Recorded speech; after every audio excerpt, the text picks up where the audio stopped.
Hello friends, I'm Chandna and welcome you to my channel Our Education।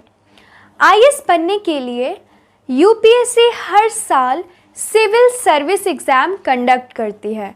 ये exam 3 stages में होती है, prelims exam, mains exam and finally interview round. और इसके बाद इन तीनों स्टेजेस को क्लियर करने के बाद IAS, IPS, IFS, IRS और दूसरे सेंट्रल सर्विसेज के पोस्ट पे रिक्रूटमेंट होती है। तो आज के वीडियो में हम बात करेंगे कि यूपीएससी एग्जाम के लिए एलिजिबिलिटी कंडीशंस क्या क्या हैं। तो सबसे पहला है नेशनलिटी। तो मैं आपको बता दूं कि IAS Indian administrative service, IPS Indian police service, IFS Indian foreign service, इन तीनों के लिए नेशनलिटी इंडियन होना कंपलसरी है। और इसके बाद बाकी सेंट्रल सर्विसेज के लिए इंडियंस के साथ साथ बाकी फॉरेन नेशनल्स भी अप्लाई कर सकते हैं, पर इसके लिए कुछ स्पेशल क्राइटेरिया है।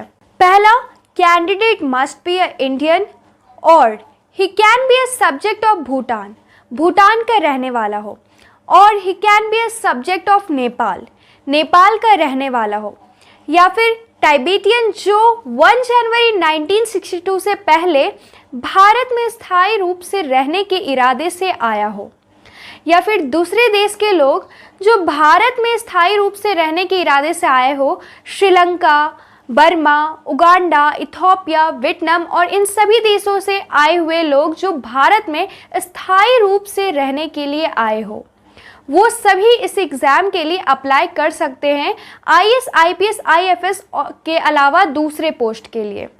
इंडियन नेशनलिटी के अलावा बाकी सभी कैंडिडेट के पास इंडियन गवर्नमेंट द्वारा एलिजिबिलिटी सर्टिफिकेट होना चाहिए। अगर ये सर्टिफिकेट आपके पास नहीं है तो आप एग्ज़ाम तो दे पाओगे पर आपको अपॉइंटमेंट लेटर नहीं दी जाएगी।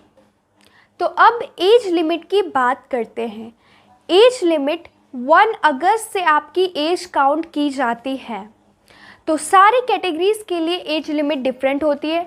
जनरल के लिए 32 इयर्स, OBC के लिए 35 इयर्स, EWS के लिए 32 इयर्स, फिजिकली डिसेबल्ड के लिए 42 इयर्स एंड SC और ST के लिए 37 इयर्स है। तो अब नंबर ऑफ अटेम्प्ट्स की बात करें तो जनरल के लिए 6 अटेम्प्ट्स, OBC के लिए 9 अटेम्प्ट्स, EWS के लिए 6 अटेम्प्ट्स, SC और ST के लिए आपकी जब तक एज है तब तक आप अप्लाई कर सकते हो। और फिजिकली डिसेबल्ड में जनरल एंड OBC के लिए 9 अटेम्प्ट्स और SC ST के लिए टिल एज आप अप्लाई कर सकते हो। और एक इम्पॉर्टेंट इंफॉर्मेशन यह है कि आपकी एज मैट्रिकुलेट या इंटरमीडिएट के सर्टिफिकेट के अकॉर्डिंग ही कैलकुलेट की जाती है। इसके अलावा कोई दूसरे सर्टिफिकेट को यहाँ मान्यता नहीं दी जाती है।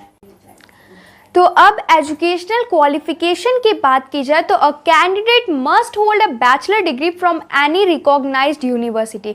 किसी भी मान्यता प्राप्त यूनिवर्सिटी से किसी भी डिसिप्लिन में, may be engineering, may be medical या फिर किसी भी फील्ड में आपको ग्रेजुएशन डिग्री होना कंपलसरी है, इम्पॉर्टेंट है, तभी आप यूपीएससी एग्ज़ाम में अप्लाई कर सकते हो।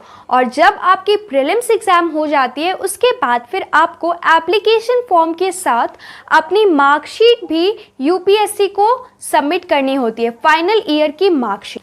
Now last and most important information, अगर कोई candidate IPS Indian police service में सेलेक्ट हो जाता है तो उसके बाद भी वो सिविल सर्विस एग्ज़ाम के लिए अप्लाई कर सकता है।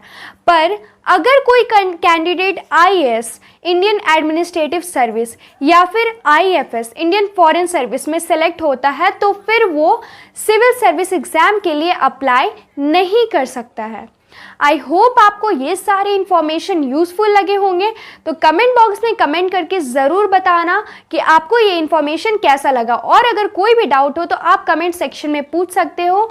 और वीडियो अगर अच्छा लगा हो तो एक लाइक ज़रूर करना और हमारे चैनल को सब्सक्राइब ज़रूर करना, बिकॉज आवर एजुकेशन पे हम ऐसे ही गवर्नमेंट एग्ज़ाम से रिलेटेड इम्पॉर्टेंट इन्फॉर्मेशन आपके लिए लाते रहते हैं।